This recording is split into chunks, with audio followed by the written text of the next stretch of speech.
Hello दोस्तों, welcome to our channel.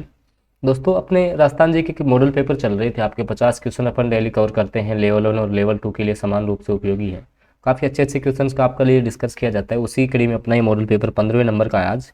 पहले के नहीं दिए हैं तो आप जाके दे लेना। और एक बात मुख्य रूप से कि आप चैनल सब्सक्राइब करके ज़रूर जाएंगे, क्योंकि इतनी मेहनत लगती है आपके लिए पेपर सेट करने में। अच्छे अच्छे क्वेश्चंस का यहाँ पे लगभग डिस्कस किया जाता है।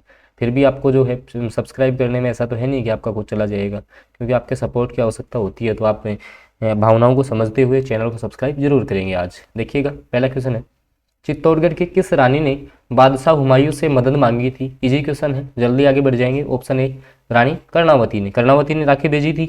ऑप्शन ए करेक्ट हो गया। ठीक है, अगला क्वेश्चन है, बाड़मेर प्रिंट किस नाम से जाना जाता है? भाई जो बाड़मेर प्रिंट है उसको अपन किस नाम से? बादला, तो बादला तो आपका जोधपुर का है। ठीक है, जिंक की ध्यान रखना है, जैडन जो आपका जिंक है उसकी बोतल होती है।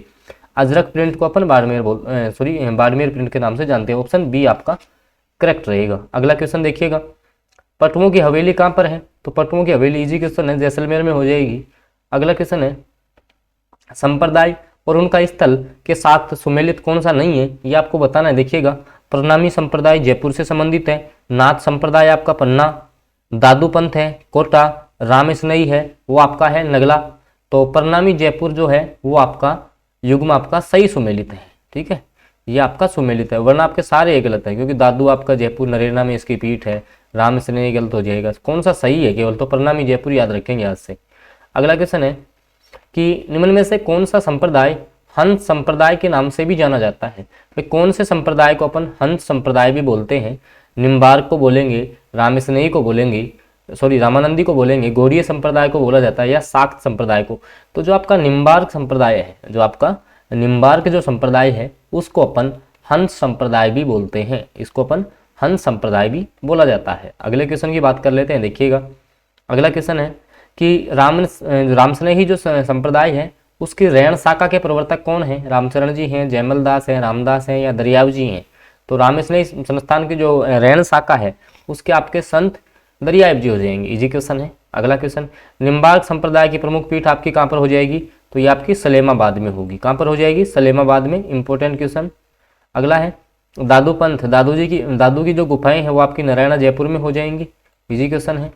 अगले क्वेश्चन की बात कर लेते हैं, नाथद्वारा में श्रीनाथ जी की मूर्ति को किसने प्रतिष्ठित करवाया था? इंपॉर्टेंट क्वेश्चन है, ध्यान रखना कि नाथद्वारा में जो आपकी श्रीनाथ जी की जो मूर्ति है उसको किसने राज सिंह के द्वारा, महाराणा प्रताप के द्वारा, कुंभा के द्वारा, या सांगा के द्वारा? तो इसको जो आपका है महाराणा राज सिंह के द्वारा। किसके द्वारा? महाराणा राज सिंह के द्वारा। अगला है, इंपॉर्टेंट क्वेश्चन है, नदियों से संबंधित है। देखिएगा, कांठल की गंगा और कामधेनु के नाम से प्रसिद्ध नदियों। अब कामधेनु तो अपन चंबल को बोलते हैं, कामधेनु तो किसको बोला जाता है? चंबल को। और कांठल की जो गंगा है वो माही नदी को बोला जाता है। तो ऑप्शन जो डी है वो आपका करेक्ट आंसर रहने वाला है।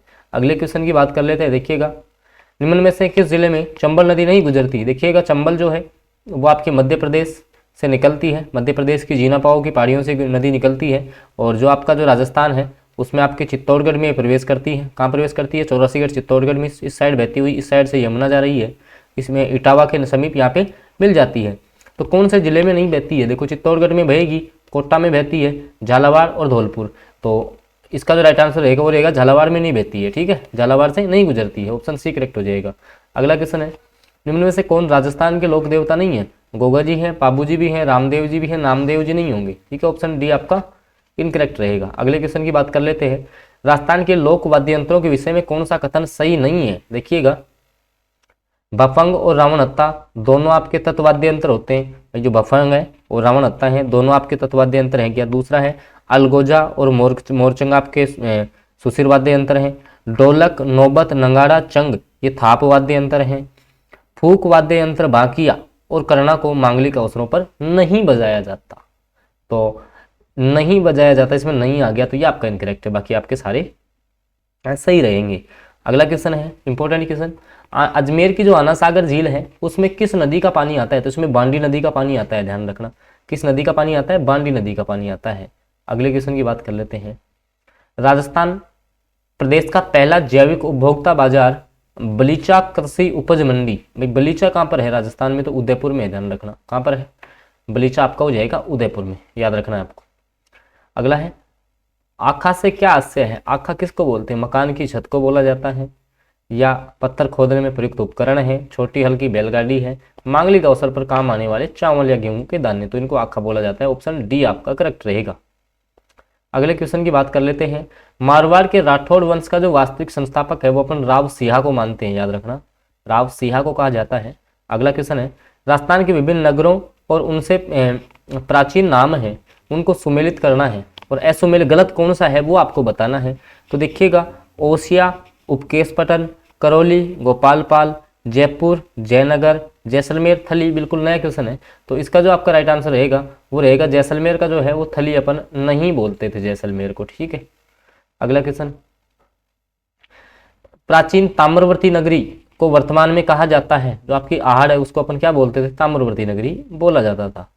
अगला क्वेश्चन है कि राजस्थान से निर्वाचित प्रथम महिला लोकसभा सदस्य जो आपकी मेंबर ऑफ पार्लियामेंट थी गायत्री देवी, किस पार्टी से जयपुर लोकसभा क्षेत्र से चुनी गई थी? जनसंघ, कांग्रेस, निर्दलीय या स्वतंत्र पार्टी? तो स्वतंत्र पार्टी से थी, याद रखना है। अगला क्वेश्चन है, कांचनगिरी नाम है, कांचनगिरी किसका नाम है? चित्तौड़ दुर्ग का है, कुंभलगढ़ का है, जालोर का है या जैसलमेर का? तो जालोर दुर्ग का नाम कांचनगिरी भी है, नया क्वेश्चन है, याद रखना है। अगला, किसके समय में अफगान आक्रमणकारी नादिर शाह ने दिल्ली पर आक्रमण किया?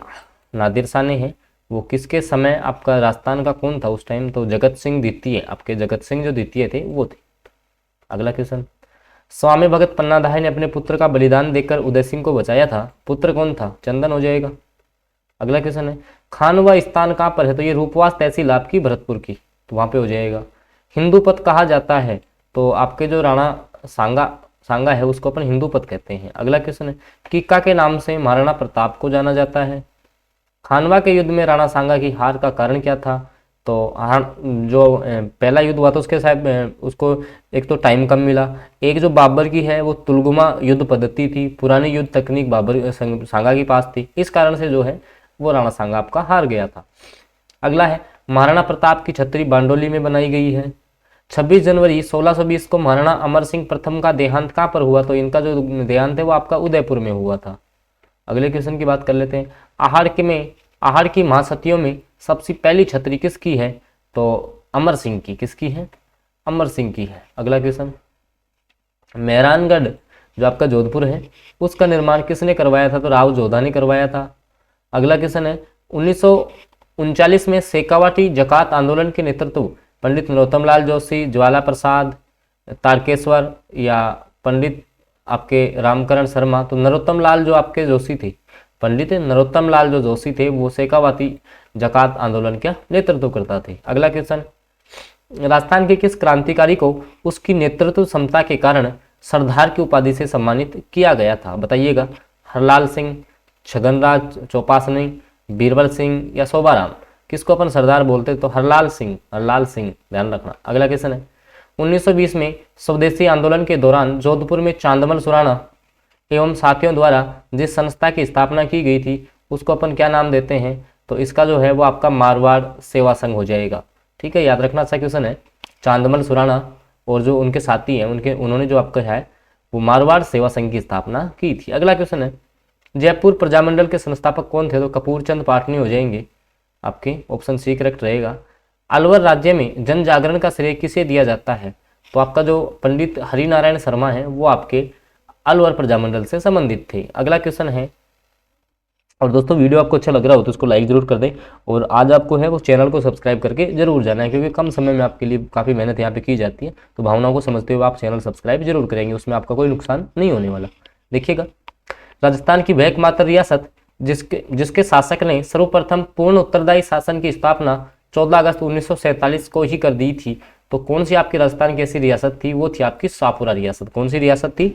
शाहपुरा रियासत थी। अगला क्वेश्चन, भारत की देशी रियासतों में वैध और शांतिपूर्ण उपायों से वहां के राजाओं की छत्रछाया में उत्तरदायी शासन स्थापित करने हेतु 1927 में बंबई में स्थापित संस्था कौन सी थी? अच्छा क्वेश्चन है, तो इसका राइट आंसर रहेगा अखिल भारतीय देशी राज्य लोक परिषद। अगला क्वेश्चन देखो, समाचार पत्र का कौन सा प्रकाशक गलत है ये आपको बताना है। देखिएगा, राजपूताना है वो आपका मौलवी मुराद गजट, नवज्योति रामनारायण चौधरी का है, राजस्थान है वो श्री गुलाब चंद काला का है, या राजस्थान श्री जो है वासुदेव शर्मा का। तो इनकरेक्ट आपका ये होगा, ठीक है। बाकी राजपूताना मौलवी मुराद का था, नवज्योति था रामनारायण चौधरी का। अगला है संस्था और अध्यक्ष, भरतपुर राज्य के जो आपके हैं गोपीलाल यादव, भरतपुर के हैं वो गोपीलाल यादव, 2 बार दे दिया। अच्छा, प्रजामंडल भरतपुर के हैं ठाकुर देशराज, प्रजा परिषद के अध्यक्ष थे। और जो आपके देखिएगा जिसमें आपका इनकरेक्ट होगा वो आपका रहेगा जो भरतपुर के ठाकुर देशराज प्रजा परिषद के अध्यक्ष नहीं थे। थोड़ा डीपली क्वेश्चन है। अगले क्वेश्चन की बात कर लेते हैं, ये भी अच्छा क्वेश्चन देखिएगा। लोक देवता इंगजी जवार जी, ठीक है, के गीत जिन्हें भोपो द्वारा गाया जाता है कहलाते हैं, ठीक है। तो इनके जो गीत हैं वो आपके छावली कहलाते हैं। क्या कहलाते हैं? छावली कहलाते हैं। ध्यान रखना, अच्छा क्वेश्चन है। बूंदी के राजकवि सूर्यमल मिश्रण की कृति वंश भास्कर को किसने पूरा किया था? भाई वंश भास्कर सूर्यमल मिश्रण की है, अपन भी मानते हैं, लेकिन पूरा किसने किया था? इसको मुरारी दान ने पूरा किया था, याद रखना है आपको। भीनमाल जालोर में जन्मे महाकवि माघ की प्रमुख रचना है। तो देखो मुरारी दान, अच्छा इसको महाकवि माघ की रचना है, ये थोड़ा सा एक मिस्टेक हो गई। तो महाकवि जो माघ की रचना है वो आपकी कौन सी है, ये आपको कमेंट करके बता देना है इस क्वेश्चन का, ठीक है। अगला क्वेश्चन है, राजस्थान के अबुल फजल के नाम से विख्यात इतिहासविद मोनोत जो नैणसी थे, इनकी जन्मस्थली कौन सी थी? तो जोधपुर से संबंध रखते थे आपके मोनोत नैणसी। अगला क्वेश्चन है, वधु पक्ष द्वारा बारात की आगवानी करना क्या कहलाता है? जोनार कहलाता है, धूलचड़ी कहलाता है, सामेला कहलाता है। तो ये आपका सामेला कहलाता है, याद रखना है।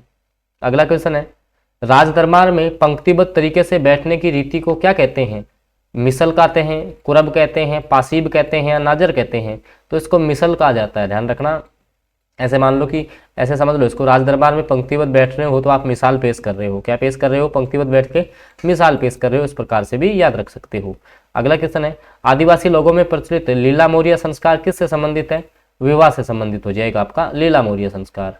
अगला है, राजस्थान की संस्कृति में किसे विशिष्ट स्थान दिया गया है? नैतिकता को दिया गया है, शारीरिक सौष्ठव को दिया गया है, मनोरंजन को दिया है या अतिथि सत्कार को? तो आपका जो अतिथि सत्कार है वो राजस्थानी संस्कृति की विशिष्ट महत्ता है, याद रखना है आपको। अगला क्वेश्चन है, राजस्थान के किस समाज के में विवाह के उपरांत स्त्री की जाति मायके के अनुरूप ही रहती है, अर्थात उसमें कोई परिवर्तन नहीं होता है? देखो बेसिकली होता क्या है कि जैसे मान लो किसी लड़के की शादी होगी तो उसका जो गोत्र है वो ससुराल के अनुसार हो जाता है, ठीक है ना। लेकिन मायके के अनुरूप ही कौन से आपके समाज में रहता है? तो आपका जो सासी है उनमें मायके के समान ही रहता है, याद रखना है। अगला है,